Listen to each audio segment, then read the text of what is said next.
बाबा साहब अमर रहे। सम्मानित मंच, मेरे सामने बैठे हमारे बुजुर्ग नौजवान साथी, हमारी बहनें और प्यारे बच्चे, जब तक है ये चांद सितारे, जब तक है धरती अंबर, भारत ऋण रहेगा उनका, अमर रहेंगे डॉक्टर अम्बेडकर। सम्मानित साथियों, आज 15 अप्रैल बहुत खुशी का दिन है और आपका बहुत बहुत धन्यवाद पूरी कमेटी का, जो आपने हमें यहाँ बुलाया, बोलने का मौका दिया। सम्मानित साथियों, इस देश के अंदर समय समय पर महापुरुषों ने जन्म लिया, चाहे महात्मा ज्योतिबाई फुले हों, मां सावित्रीबाई फुले हों,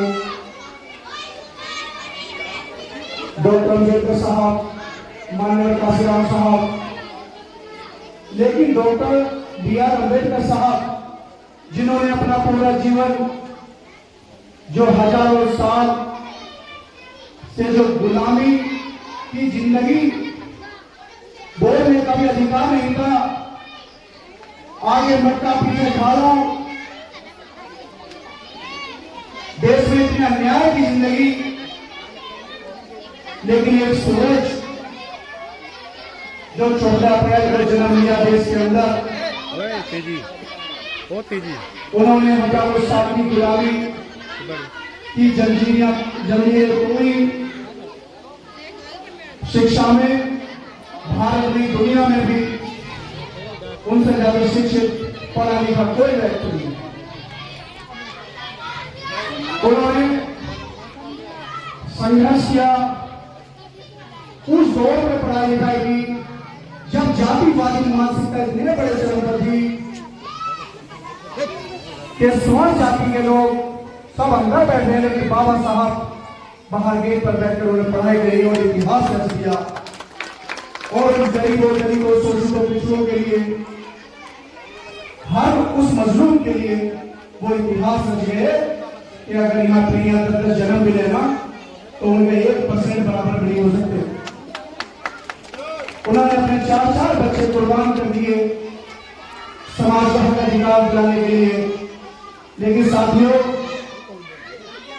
बाबा साहब कहते थे कि मुझे पढ़े लिखे लोगों ने धोखा दिया, और आज जो सदन में जाते हैं, जो सांसद बनते हैं, जो गरीबों की मजलूमों की वोट लेकर सांसद बनते हैं, लेकिन जब सरकारें कानून बनाती हैं उनके खिलाफ तो बोलने का नाम नहीं लेते। साथियों, मैं गांव का रहने वाला हूं, मेरी विधानसभा खड़ी है। मैं भीम आर्मी में 2017 में जो है भाई जेल में थे तो उन पर लाशों रखाई गई थी, और देश के अंदर आज ऐसी सरकारें भी चल रही हैं कि जातियों को जातियों में लड़ाया जाता है, कहीं हिंदू मुस्लिम कराया जाता है, लेकिन जब तक देश में आपस में भाईचारा नहीं होगा, प्रेम नहीं होगा, तो देश कभी आगे नहीं बढ़ सकता। ये तो देश है, अगर परिवार में भी 4 भाई हैं और एक भाई के साथ अगर आप गलत करोगे तो वो एक परिवार नहीं बढ़ सकता है, तो देश की बात है। मेरे नेता आदरणीय चंद्रशेखर आजाद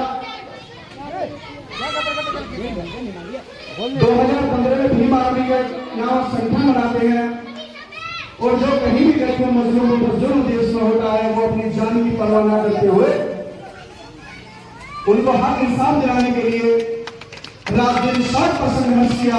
भीम आर्मी के कार्यकर्ताओं पर देश में जहां उन्होंने संघर्ष किया, तो यही सरकारों ने उन पर मुकदमे लगाए। साथियों, 2017 में सहारनपुर में दंगा होता है, और जब भीम आर्मी उसमें आवाज उठाती है तो मेरे नेता पर एनएसी लगाई जाती है। वो 16 महीने जेल में रहे। उसके बाद आपने 2019 में रविदास गुरुघर जो दिल्ली में जा दिया गया था, उसमें रामलीला ग्राउंड से पूरे देश के भीम सैनिक और हर कोई इंसान जो भारत के संविधान से प्यार करता है, मां सब गए, लेकिन मां पर भाई चंद्रशेखर आजाद जी और उनके साथ तमाम कार्यकर्ताओं पर मुकदमे लगाकर पूरी जेल भेज देती है। आपको पता